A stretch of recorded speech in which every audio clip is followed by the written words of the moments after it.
Welcome back to Worship Artist Society on 94.7 FM The Word. I'm your host, Eric Johnson, and we're here in studio with Mark Kelly talking about hip-hop, talking about the Denver music scene, talking about now Christian hip-hop and how influential it's become.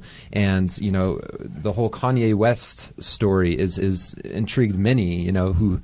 I think people within the church are not really sure how to feel about it, myself included, not knowing how legitimate it all is, not knowing his whole story, but it's so publicized that you can't help but think about it and want to talk about it. I'd love to hear, Mark, your take on that Kanye story, and then also you were mentioning off air some other artists who have kind of transitioned from the secular world into Christian, and you know, let's talk about that a little bit. So yeah, with Kanye, me personally, I really like Kanye West. I mean, there's maybe his last 3 albums or so, maybe not so much.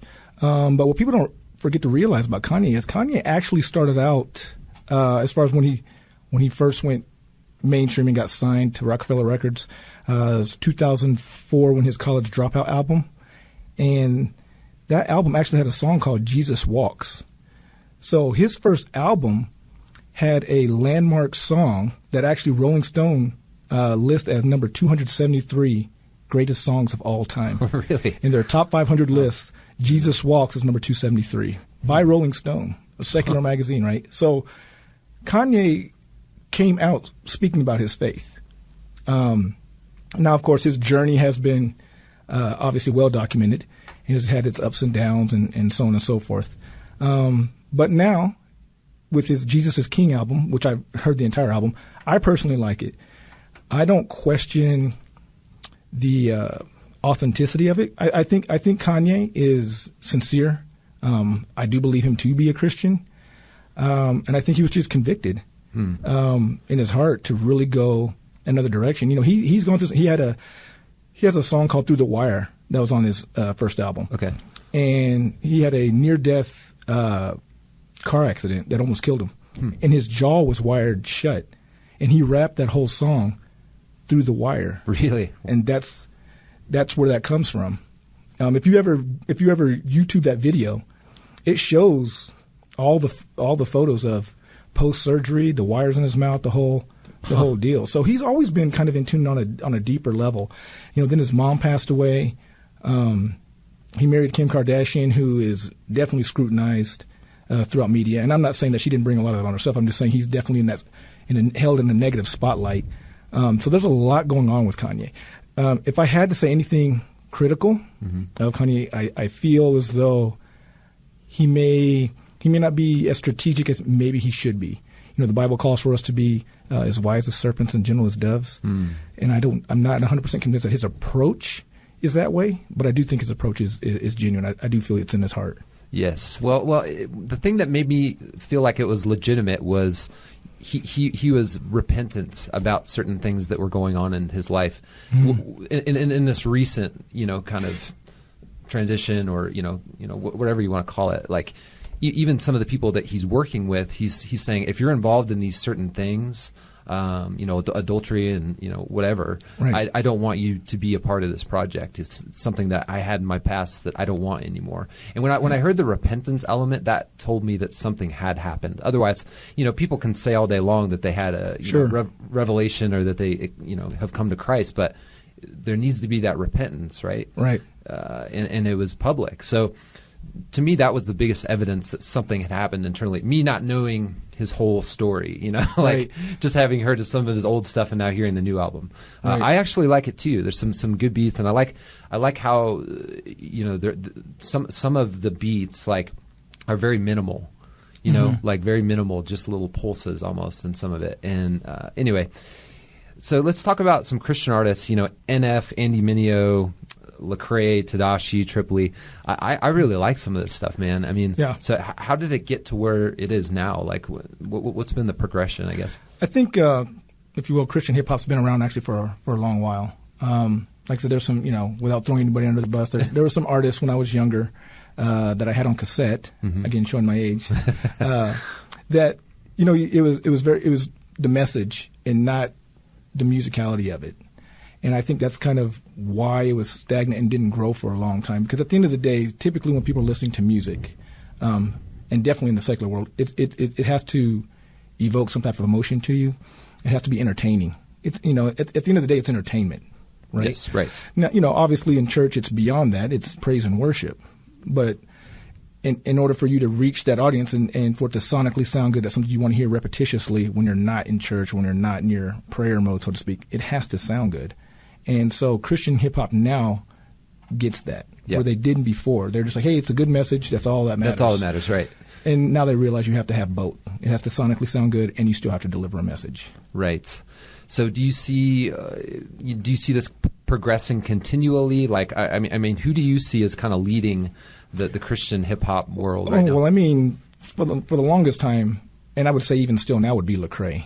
I mean, everybody, like you said, even people that don't listen to Christian hip-hop, aren't even Christian, have heard of Lecrae. Mm-hmm. And part of, I think, his plan has also been, Lecrae has also collabed with secular artists.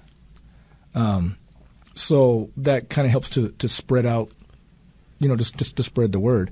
And he's gotten a lot of flack for that. But, there's Christian artists that I've gone to shows to that I like you had mentioned, Tripley I really like a lot. Bizzle is another one. He's with his label is God Over Money. GOM. Right. I would say my favorite, and I would argue to say that could be on a top 10 hip-hop list, whether Christian or secular, is a rapper by the name of Seven. Okay. And his label is called Hog Mob. So Hog is hooked on God. Mob is ministry over business. Okay. So, and I really like his story, and maybe because there's a degree of relatability for me there. His story is really, it's really intense. Like, he's witnessed murders. He's been a part of gang culture for a long time. He's definitely had some personal things that happened to him, like his brother passed. I think he had, I'm not 100% sure, but I think his firstborn child had passed. So his story is just tragic. But that's kind of what makes him such a great, passionate artist, because you can feel it in his music. Right. Right. So he's probably my favorite Christian hip hop artist. He has probably maybe 10 albums out. I have easy 8 of them. I have 8 of them on my phone now, guaranteed. I recently just got Apple Music, and it's like changing my life. Like before that, I was so resistant to subscribing to anything. Mm-hmm. Like I was watching YouTube videos or buying CDs, which I still like having a physical copy of something. There was that, like, I remember waiting in line for that album to come out, and you go in and you're so excited to pop it in because nobody's heard it yet, right? And you have a friend with you, and you get to enjoy this thing together for the first time, and you listen to it as a whole. It's not like single driven, Right. Even the music projects I'm involved in, it's like even if we have a whole album of content, we're releasing one single at a time to kind of ramp up the momentum of each different song. Well, that's the business part of it too, right? So that's the part of it where, absolutely. Like before, you could have 1 or 2 good singles, and then have 11 tracks of filler. Right. You can sell that CD for $12.99 all day long. Now, nobody wants to do that. They just want to buy the one song for 99 cents, or just get it free. Like if you have Amazon Prime or something, you pay or Pandora, you pay your monthly fee and you just get all the music. Right, yeah. So you're working on a new project, and, it sounds really interesting. This is a big part of the reason I wanted you to be on the show, is to talk about this. So Good to the Hood is going to be your own podcast, correct? Yeah. Yes. Probably going to start out as a YouTube channel, but definitely then become a podcast.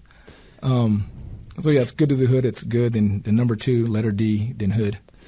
Yeah, so check that out on YouTube. The Facebook and Instagram are going up shortly, and Mark's programming is going to be very similar to what we're talking about here, but he's going to get into things like prison ministry and urban outreach and a lot of really cool stuff. So it's definitely something you want to check out and get plugged into if you're liking this content.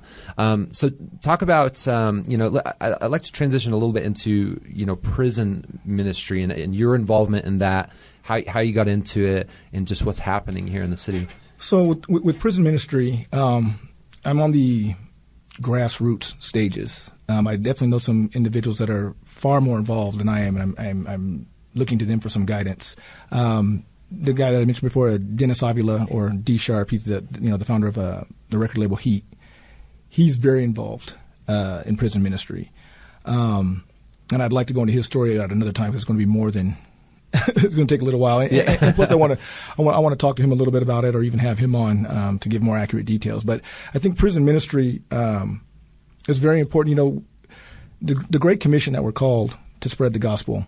When people hear that, they think you have to go abroad. They think you have to venture to only those countries that are in that 1040 window, or a whole other continent.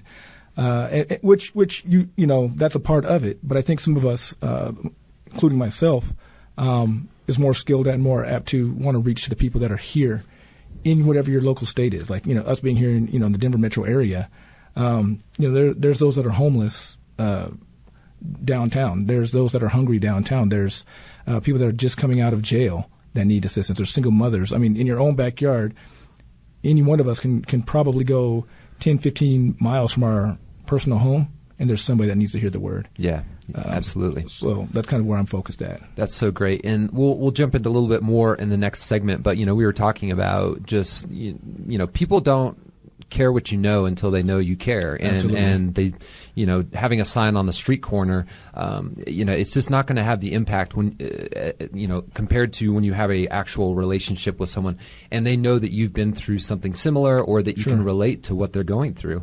So I'm Eric Johnson, and you're listening to Worship Artists Society on 94.7 FM The Word. Find my past podcasts on iTunes and Spotify. Make sure to subscribe. When we come back, we'll continue talking with Mark Kelly, and we'll be right back in a minute.